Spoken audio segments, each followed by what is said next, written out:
Mengasihi dengan benar, membuat kami bukan mengasihi dengan perasaan, dengan cara kami yang jauh daripada hati Tuhan.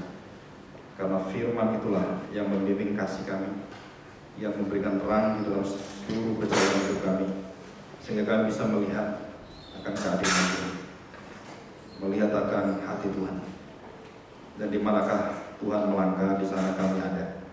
Di mana Tuhan berada, di situ kami menyembah Engkau.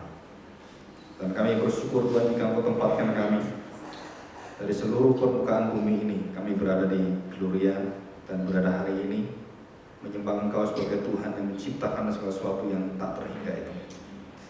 Kami seperti debu di hadapan Tuhan, tetapi Engkau mencintai kami melebihi dari segala ciptaan yang indah di dunia ini.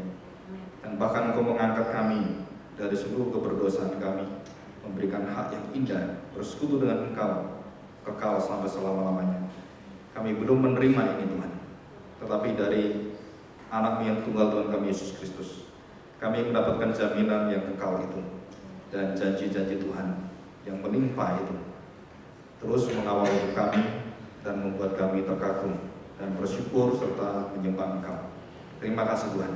Pimpin kami hari ini pada minggu yang kedua ini dengan kasih-Mu, dengan kesetiaan-Mu, dengan kesabaran-Mu, dan dengan belas kasihan. Kami serahkan hati kami di dalam nama Tuhan Yesus. Kami siap untuk dibimbing, dididik, dan didisiplin oleh firman. Amin. Ya, ada sebelum masuknya, saya meminta saudara untuk membaca Lukas, ya, membaca Injil Lukas. Ya, kita membaca Injil Lukas dulu ya. Nah, saya meminta saudara membaca itu, dan kemudian kalau punya waktu dan saudara bisa menyerahkannya sebagai bukan PR ya, tetapi sebagai refleksi.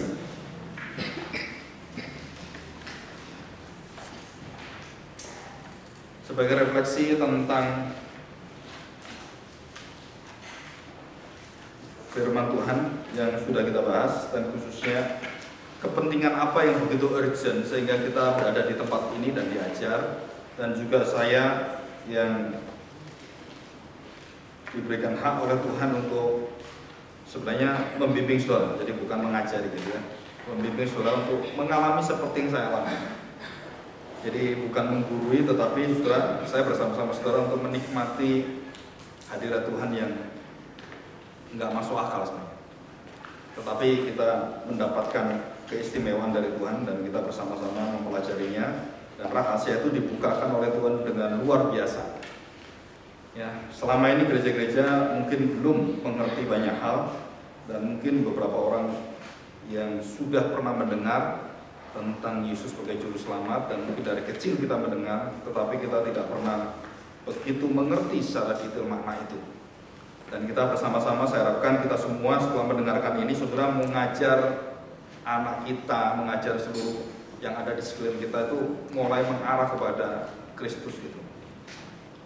Ya, dan sampai hari ini beberapa gereja yang sudah saya selidiki sampai kemarin, ada beberapa gereja Baptis, dan penulisnya itu ada di sini Tony Merida, David Platt, Daniel Akin, dan beberapa yang lain. David Platt adalah seorang, kalau nggak salah dia profesor juga, PhD dari New Orleans Baptist Seminary, dan dia menuliskan eksposisi kitab yang ada di sini.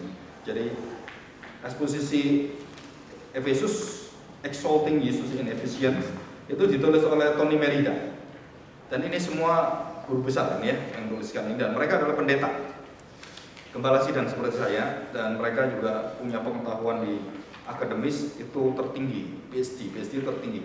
Saya masih master teologi, jadi yang doktor saya tuh belum selesai, tinggal beberapa langkah gitu ya, dan tidak mungkin dikerjakan karena masih ada pengembalaan, dan itu harus tinggalkan semua, dan saya merasa udah cukup karena waktu sudah pendek saudara ya, umur itu pendek, lebih baik kita belajar sungguh-sungguh. Jadi Tony Merida, David Platt, terus ini Akin adalah seorang presiden Sekolah Teologi Southern Baptist Jadi dia tuliskan ini, eksposisi 1, 2, 3 Yohanes, suratan Yohanes. Ya, ini. Dan tadi saya dapat dari Saudari Ana, Ibu Ana ya. Ada buku yang saudara harus beli ini sebenarnya. Buku ini buku tentang khotbah di bukit lengkap, John Stott. Ya, saudara beli. Ini sudah diperbarui dan biasanya 2 buku ini jadi 1 buku. Jadi lebih enak. Yang menerbitkan OMF, Badan Misi, di mana Ibu Max itu rekan kerja saya, sekarang ada di Bogor, di umurnya 94 kalau nggak salah ya, sampai hidup sampai hari ini. Dan beliau sangat menganjurkan untuk mempelajari ini seumur hidup. Ya, khotbah dikit, bukan hanya di pelajarannya. Nah, ini dikhotbahkan setiap minggu di gereja. Ya, kita sudah masuk Matius pasal yang ke-5 terakhir, mau masuk Matius pasal 6. Ya. Nah, saudara, itu eksposisi yang ada semua ini yang nanti kita akan pelajari dan kita terus gali, dan semakin gali semakin mengerti bahwa itu adalah sesuatu yang sangat urgent sekali. Kenapa urgent? Nah, kita hari ini belajar. Minggu yang lalu saya sempat bahas sedikit Lukas 24. Nah, kita bahas lebih dalam dan mengapa ayat ini penting sekali, konteks ini penting sekali, karena Yesus mengatakan 2 kali kejadian ini. Ya, kalau saudara baca itu kan sekali. Nanti 2 kalinya itu Yesus ketemu menampakkan diri pada murid-murid selain Kleopas dengan yang satunya, kepada 12 murid yang lain yang satunya tidak ada, yaitu Yudas yang sudah digantikan. Nah, kita membaca dari ayat pasal 24, Lukas 24 ayat yang ke-25. 25. Saya harapkan saudara setiap kali ada bacaan, saudara bisa membacanya di rumah ya, supaya waktu saya jelaskan saudara bisa sangat mengerti dengan baik. Karena ini sesuatu yang baru. Jadi di gereja Indonesia belum ada, belum pernah menjelaskan ini. Walaupun kita pernah membaca gitu ya. Ayat 25. Lalu ia berkata pada mereka, "Hei kamu orang bodoh, betapa lambannya hatimu, sehingga kamu tidak percaya," bukan tidak mengerti. Dikatakan Tuhan Yesus tidak percaya. Mereka mengerti, iya. Mereka tahu perjanjian lama, iya. Tapi mereka tidak mengerti. Dalam arti mereka tidak mempercayainya. Jadi bukan hanya secara logika, secara pengetahuan, akal budi, tetapi hati mereka itu tertutup. Ya. Jadi kamu tidak percaya segala sesuatu, bukan cuma 1, 2 perkara, tapi semuanya mereka tolak. Tidak percaya segala sesuatu yang telah dikatakan para nabi. Jadi nabi siapa? Semua nabi. Bukan hanya 1, 2 nabi, enggak. Semua nabi. Ayat 26. Bukankah Mesias harus menderita semuanya itu untuk masuk ke dalam kemuliaannya? Semua nabi menubuatkan Mesias harus menderita. Mesias harus mati. Dia harus menanggung kutukan-kutukan kita. Itu jelas. Di Yesaya jelas, di Hosea jelas, di Amos semua jelas, atau di Yunus juga jelas. Kenapa mereka tidak bisa percaya? Mengapa mereka tidak bisa percaya? Ya, karena bodoh dan lamban hati. 27. Lalu Yesus ia menjelaskan kepada mereka apa yang tertulis tentang Dia. Tentang siapa? Tentang Yesus, pribadi Dia. Tentang Mesias itu dalam seluruh kitab suci. Bukan 1, 2 kitab atau sebagian atau hanya beberapa kitab, bukan. Seluruh kitab suci dari Kejadian sampai Maleakhi. Ada 3 bagian ya. Dikatakan di sini, mulai dari kitab-kitab Musa dan segala kitab nabi-nabi. Saudara perhatikan ya. Segala kitab nabi-nabi dan kitab Musa. Saudara, di situ jelas sekali. Dan kemudian kita lihat ayat yang ke-32. 31 ya, 31 dulu. Ketika itu terbukalah mata mereka dan mereka pun mengenal Dia, mengenal Yesus. Yang tadi tidak mengenal, itu kebangkitan. Tetapi ia lenyap dari tengah-tengah mereka. Kata mereka seorang pada yang lain, bukankah hati kita berkobar-kobar ketika ia berbicara dengan kita di tengah jalan, dan ketika ia menerangkan kitab suci kepada kita. Menerangkan kitab suci, betul ya? Dia menerangkan siapa? Dirinya. Jadi waktu dia mengatakan Adam dan Hawa jatuh dalam dosa, di situ ada domba, siapakah dia? Nah, saudara, Mesias. Waktu ketemu dengan Nabi Nuh dan kemudian Tuhan memberikan tanda yang sangat indah di alam semesta itu, kemudian ada pelangi pertama kali dalam sejarah manusia, pelangi itu muncul. Siapakah pelangi itu? Yesus sendiri. Saudara kalau baca Alkitab sekarang baru ngeh apa? Oh iya, berarti binatang yang mati yang dipakai baju untuk menutupi dosa Adam dan Hawa itu, binatangnya itu lambangnya siapa? Kristus, Mesias, Yesus sendiri. Dan kemudian Nabi Nuh diberikan Batra itu Yesus sendiri. Terus kemudian diberikan tanda busur atau tanda pelangi. Pelangi itu sebenarnya busur. Busur ada dua. Ini saya nanti bahas sebenarnya di khotbah. Nanti kalau sudah bertahun-tahun itu dibahas. Jadi busur itu memiliki dua. Satu, keindahan sebagai tanda akhir dari segala sesuatu selesai karena penghukuman sudah selesai, atau tanda awal. Busur adalah tanda awal peperangan Tuhan kepada orang-orang yang berdosa.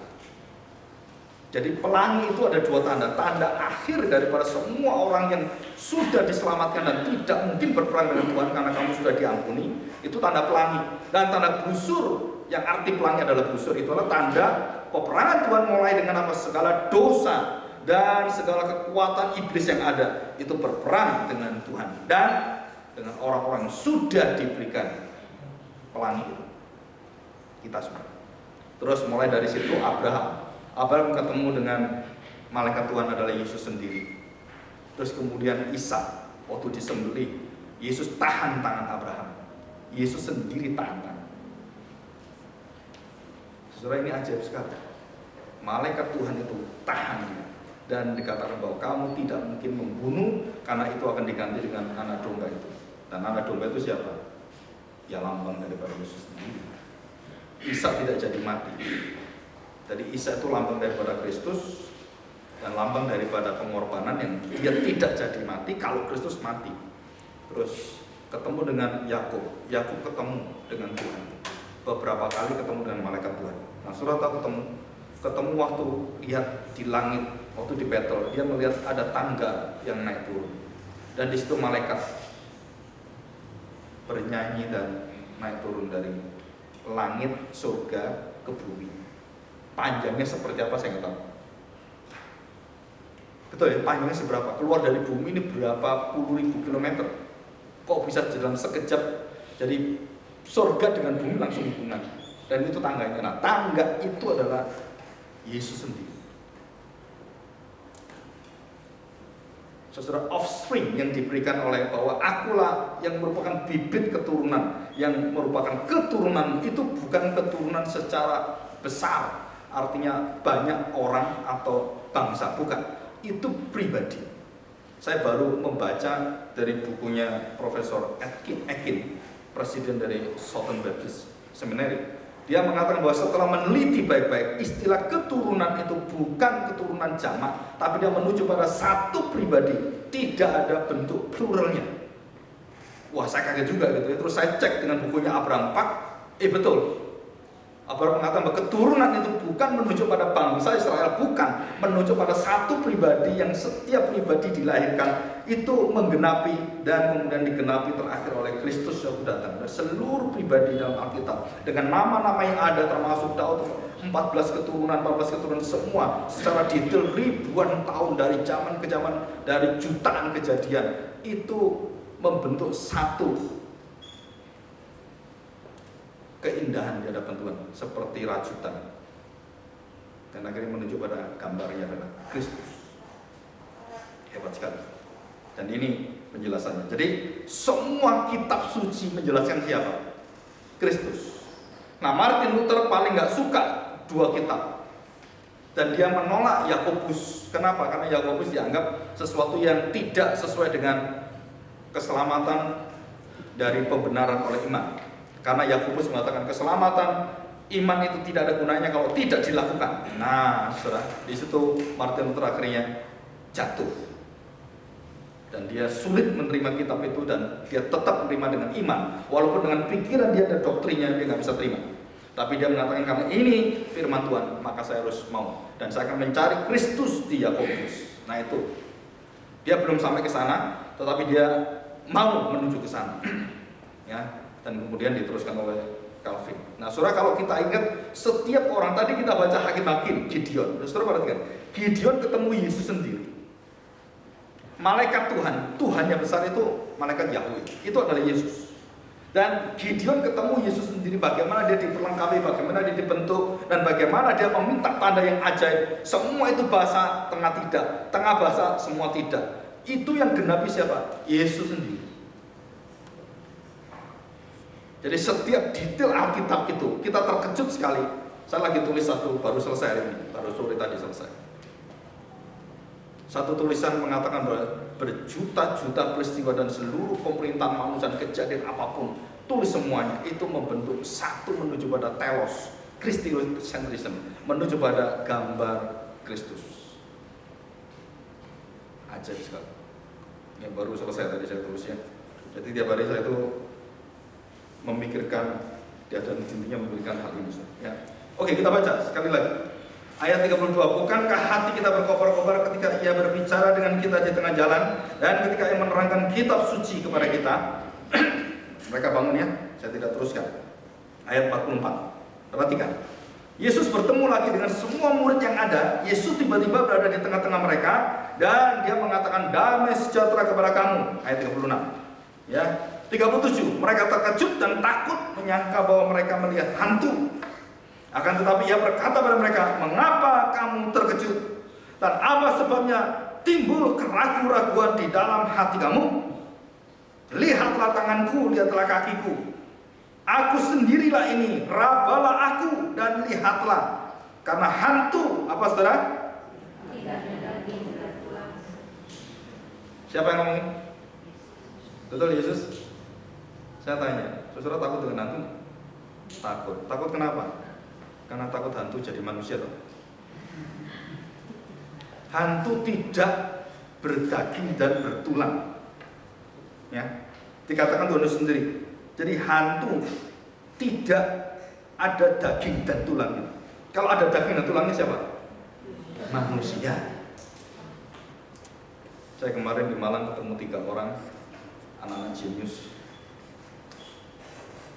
Saudara, dia dari Lawang, lagi sekolah di Switzerland, dan dia bisa melihat dunia ini. Yang adiknya bisa melihat dunia itu positif, arti malaikat dan lain-lain. Tapi dia bisa melihat yang negatif, setan-setan dan konco-konco. Misalnya di sini belum ada ya yang melihat ini, jangan juga mau lihat, menakutkan. Terus dia tanya pada saya, Pak, Bapak waktu menceritakan tentang semua kejadian itu, terus ditanya tadi, Bapak percaya nggak bahwa dunia itu ada? Karena saya berbicara, banyak orang tidak percaya apa yang saya bicarakan. Jadi sejak umur 4 tahun dia tahu itu, umur 4 tahun. Dan orang ini, memang orang pinter banyak, termasuk ponakannya Ibu Okta itu, beberapa itu yang IP-nya 4, yang sekarang ke Australia, itu bisa lihat itu. Orang pinter bisa lihat itu. Orang goblok pun, sangat goblok bisa juga. Dunia rohnya itu mungkin dekat gitu ya. Tapi orang yang normal itu biasanya hanya orang tertentu. Ya, saudara, saya berkata ini kenapa? Karena Yesus waktu menampakkan diri dalam tubuh kebangkitan, dengar Bapak, tidak ada satu orang bisa lihat kecuali orang yang dibuka oleh dia. Titik. Tuhan Yesus waktu tubuhnya lahir dari rahim Maria, semua orang bisa lihat dan bisa dibunuh, bisa disalibkan. Tapi waktu dia lahir dari rahim kematian kekal itu, dari kuburan, dan dia bangkit dari sana, tidak ada orang bisa lihat dia kecuali orang yang diberi kuasa oleh dia.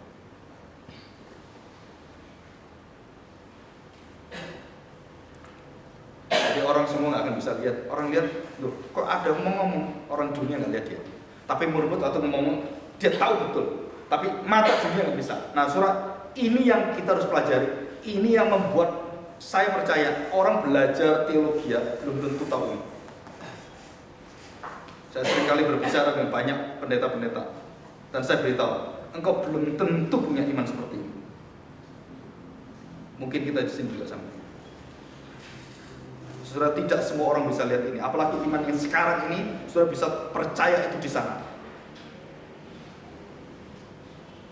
Iman kita tuh menunggu sini, menunggu dimensi waktu dan semua.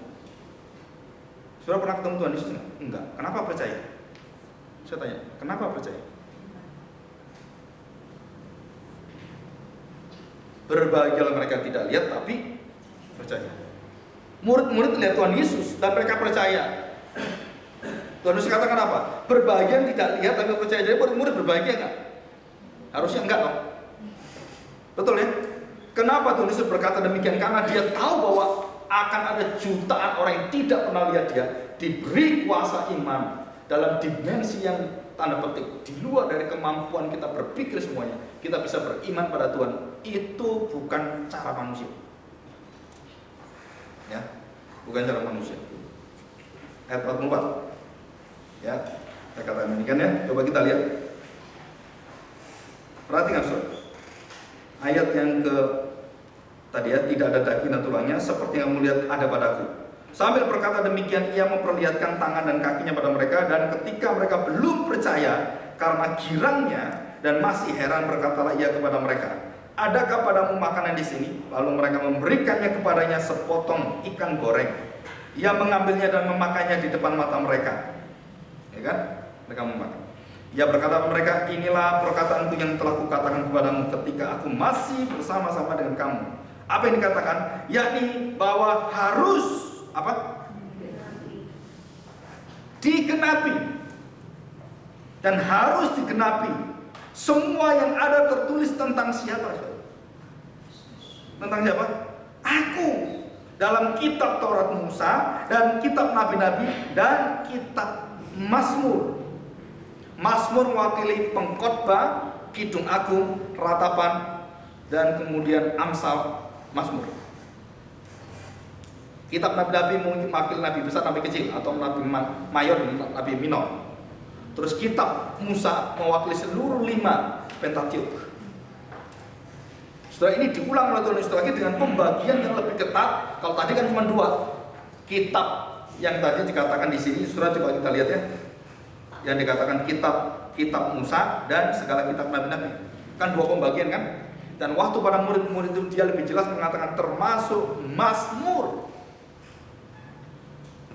Jadi Mazmur itu, setiap pasal Mazmur itu menyinarkan siapa sebenarnya? Kristus. Mazmur 23 minggu kemarin saya katakan, kalau kita tidak percaya bahwa itu digenapi dalam Kristus dan gambaran ada itu Kristus, maka tidak pernah ada orang bisa mengerti Mazmur 23 dan dia diselamatkan.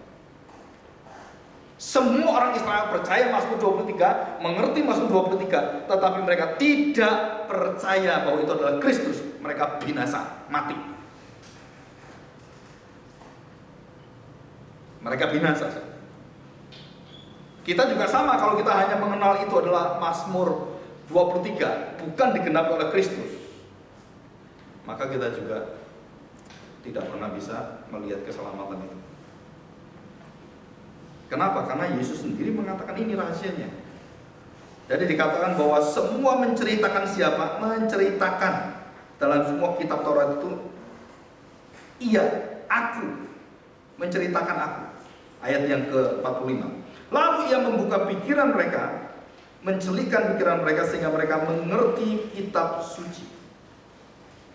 Jadi saudara, saya tanya sekarang, 2 murid yang ketemu Tuhan Yesus yang sudah terbuka itu, kan cerita ini kan? Cerita kepada siapa? Murid-murid itu. 11 murid dan tidak tahu siapa yang lain. Termasuk Maria, ibu Tuhan Yesus, Maria Magdalena, Maria yang lain, dan juga Marta, semua di sana. Nah, dia bercerita. 2 orang ini, aku melihat Tuhan Yesus dan tubuh itu benar-benar semua ceritakan semua dari awal kejadian ini. Mereka percaya? Mereka percaya? Termasuk saya hari ini menjelaskan saudara sama. Jangan dipikir kuasa saya itu gantiin kuasa Tuhan, nggak bisa. Belum tentu saudara percaya. Ya. 2 orang yang sudah tahu Tuhan Yesus menjelaskan. Dan orang-orang murid itu tidak percaya. Saudara, ngeri sekali. Khotbah setiap minggu dikhotbahkan, tak gitu ya. Kembali pada Kristus, hidupmu dikuduskan itu. Saudara, belum tentu orang yang mendengar itu percaya. Sebelum kita dibuka oleh Yesus sendiri, dan Ia yang membuka pikiran mereka sehingga mereka mengerti kitab suci. Jadi bukan kekuatan manusia yang berbicara, bukan kefasihan pengkhotbah atau hamba Tuhan, pendeta atau penginjil, bukan kehebatan karena pengetahuan teologianya, bukan latar belakang kecakapan dari pikiran-pikiran dia yang luar biasa, bukan, tapi Roh Tuhan yang membukakan pada hati kita. Jadi Kristus mengutus Roh Kudus untuk membuka ini, saudara. Dan kita harus hari ini memohon pada Roh Kudus untuk membuka itu dalam hati kita masing-masing, supaya kita tercelik semuanya dan kita tahu gambaran dengan jelas sekali. Dan akhirnya kita bisa kaget sekali. Kenapa? Wah, luar biasa. Wajah Kristus di seluruh kitab itu membentuk satu wajah yang begitu mulia dan keindahannya tiada batasnya. Kasihnya tidak pernah bisa dihitung, tak terhingga. Setelah kita tahu, jadi ini dikatakan Taurat Musa, Nabi-Nabi, dan Kitab Mazmur. Dan kemudian Ia membuka pikirannya. Ayat 46. Katanya pada mereka, ada tertulis demikian, Mesias harus menderita dan bangkit dari antara orang mati pada hari yang ketiga. Jelas ini ketiga ya. Dan lagi dalam namanya berita tentang pertobatan dan pengampunan dosa harus disampaikan kepada segala bangsa, mulai dari Yerusalem. Kamu adalah saksi. Nah, ini saksi.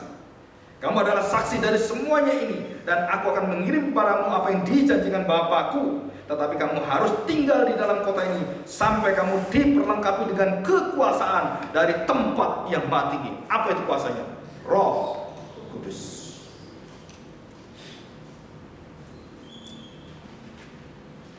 Saudara, dari hati yang penuh sukacita waktu kita mengerti akan makna dalam iman Kristen itu apa. Jadi Tuhan Yesus itu memberitakan, Dia memberitakan siapa? Dia memberitakan satu berita yang isinya adalah pemberita itu sendiri. Berita yang diberitakan oleh pemberita adalah berita yang berasal dari dirinya sendiri, pemberita itu sendiri. Jadi Yesus diberitakan, dan waktu Dia memberitakan berita itu adalah pemberita itu dirinya sendiri. Dan Dia memberitakan bagaimanakah dirinya menggenapi itu semuanya. Bagaimana Dia menjadi teladan seluruh hidupnya dia menaati kehendak Bapaknya, dan Dia lakukan satu sampai di kayu salib, dan Dia kemudian mendapatkan kemuliaan di dalam seluruh kehinaan, di dalam tanda petik dijadikan terkutuk dan menanggung dosa kita. Di situ diangkat oleh Bapa dalam segala kemuliaan. Dia diangkat di atas segala nama, di atas segala nama. Dia yang tertinggi, dan Dialah Yesus Anak Allah. Saudara, saya lagi mau nulis satu artikel lagi. Kalau saya baca gini ya, pikiran itu banyak sekali. Sampai saya ngomong, Tuhan, kalau bisa saya mati umur 1000 tahun deh, gitu ya, supaya bisa nulis ini banyak, jadi orang bisa ngerti gitu. Maksudnya gitu. Tapi Tuhan katakan, umurmu tidak lebih dari 100 tahun, gitu kan? Nanti kalau saya lebih 120 tahun, puji Tuhan, gitu ya. Nggak tahu tuanya kayak apa. Nah, saudara, saya berikan satu rahasia. Ini 10 hari yang lalu, waktu pagi saya bangun, kalau nggak salah hari ini doa fajar. Saya bangun jam 2:30, saya membaca artikel yang saya tulis itu dalam perjalanan saya baca. Dan kemudian saya melihat ada satu perkataan dari kalimat ini. Setelah kemudian dikatakan bahwa pemberita itu menjadi berita yang diberitakan, dan berita adalah pemberita itu sendiri. Terus kemudian Tuhan mengatakan, aku mengutus engkau menjadi saksiku, dan kau diberi kuasa yang sama seperti aku. Nah, ini yang sulit. Jadi waktu saya memberitakan firman, berita itu bukan hanya firman Tuhan, tetapi hidup saya menghidupi firman Tuhan. Itu menjadi berita yang diberitakan, dan pemberita itu saya sendiri harus menjadi teladan. Dan itulah kegagalan pemimpin-pemimpin gereja Tuhan. Satu gereja besar yang sangat terkenal sekarang jatuh lagi. Ada 2 pendeta. Saya baru dengar beberapa hari yang lalu.